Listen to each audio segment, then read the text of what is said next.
Hello, my name is Crystal Chigbu and I'm your Hope Catalyst. Today I'm going to be talking about how to deal with imposter syndrome.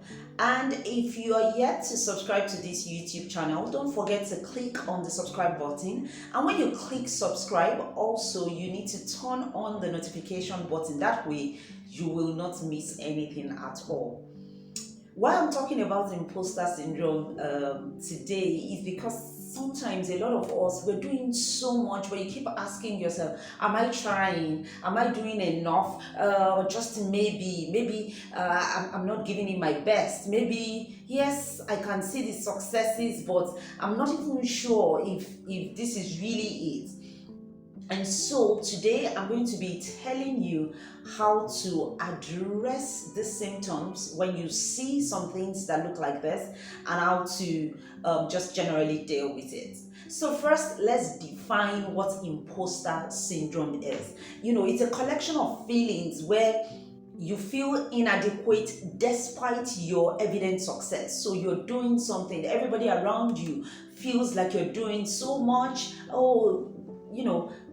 Crystal is doing amazingly well and people are so excited for you, but still you feel like maybe you're undeserving of those successes and you feel inadequate even though you are doing so much.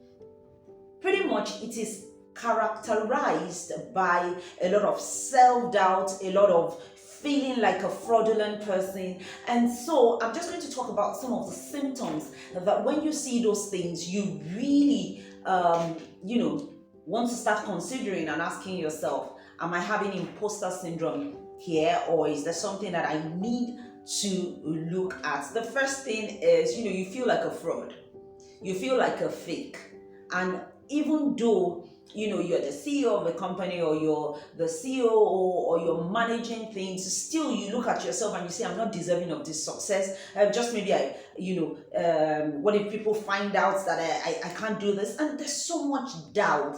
Remember, I said it is characterized by a lot of self-doubt. So are you experiencing self-doubt? Are you feeling like a fake?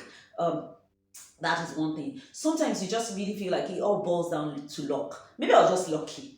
That project that we did and we did excellently well. Maybe it was just luck. And you start asking yourself those things. Sometimes you are even unable to acknowledge your own success and you keep saying, oh, success is no big deal, and all of that. And there is the fear of failing.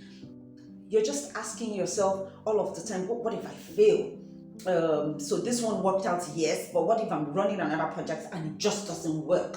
And there's this paradox and you're basically just asking yourself from time to time, you're second guessing yourself most of the time. So these are some of the symptoms that you see and you know that you need to start looking out, or probably you need to manage yourself and ensure that you deal very well with this imposter syndrome. Because what imposter syndrome does really is it makes you not to aim for something higher, it makes you not to succeed, and you keep looking at yourself and definitely make you sad and put you in a place where you start grieving, and you will also then have to deal with the grief that comes out from this. Having said these things, I'm going to be sharing with you some of the key things that you should do that will help you to deal with this syndrome.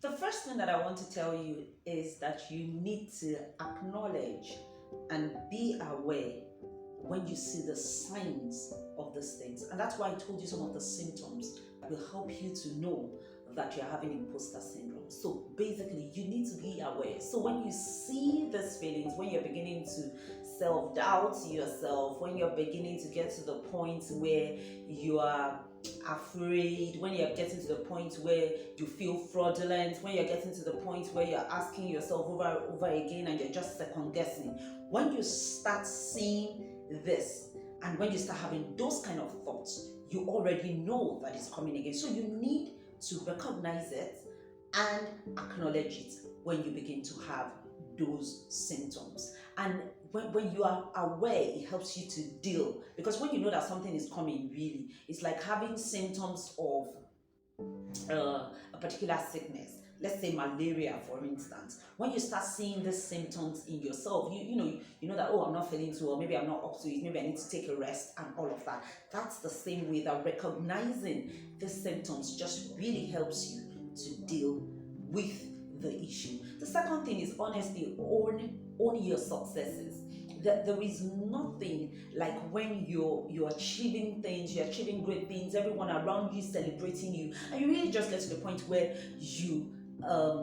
you're telling yourself, I cannot, you really need to get to that point where you need to own your successes. So basically, ways that you own your successes, and you're having gratitude when you achieve something, you're grateful for it, you take note of that, and you just you own it, you chest your own, because basically it's your achievement, and you should really own it. The second and the third thing that I would say to you is build connections, work with people, network of people, because really when people around you continue to affirm you and tell you about the things that you've done or that you're doing, it really just helps you. So I'll give you an example. For instance, there are times when I feel like, oh my God, am I really doing this? And my husband would just tell me, you're the same person that did X, you're the same person that did this, you're the same person that did that. So this one is also just going to be, one thing that you're going to achieve and you're going to do, and you'll be able to do much more. So you need to build those connections. It can come from friends, it can come from colleagues, it can come from different people.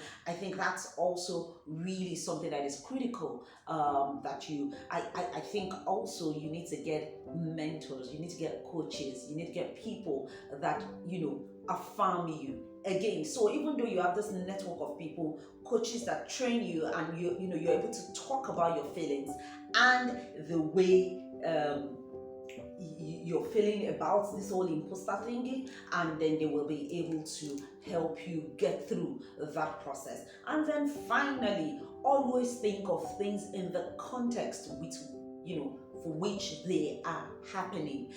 So sometimes when you're doing things for the very first time, yes, there would be that fear, and you're probably asking yourself, am I going to be able to achieve this?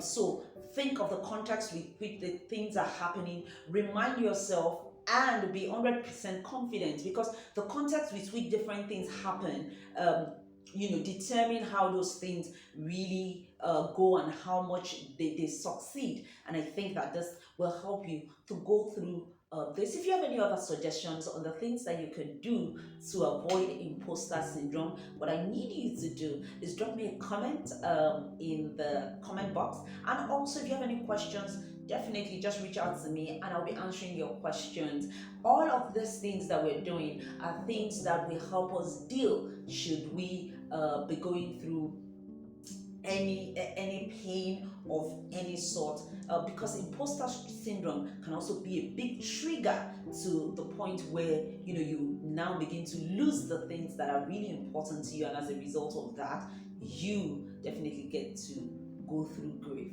Have a lovely day, and make sure that you subscribe and turn on the notification button. Bye.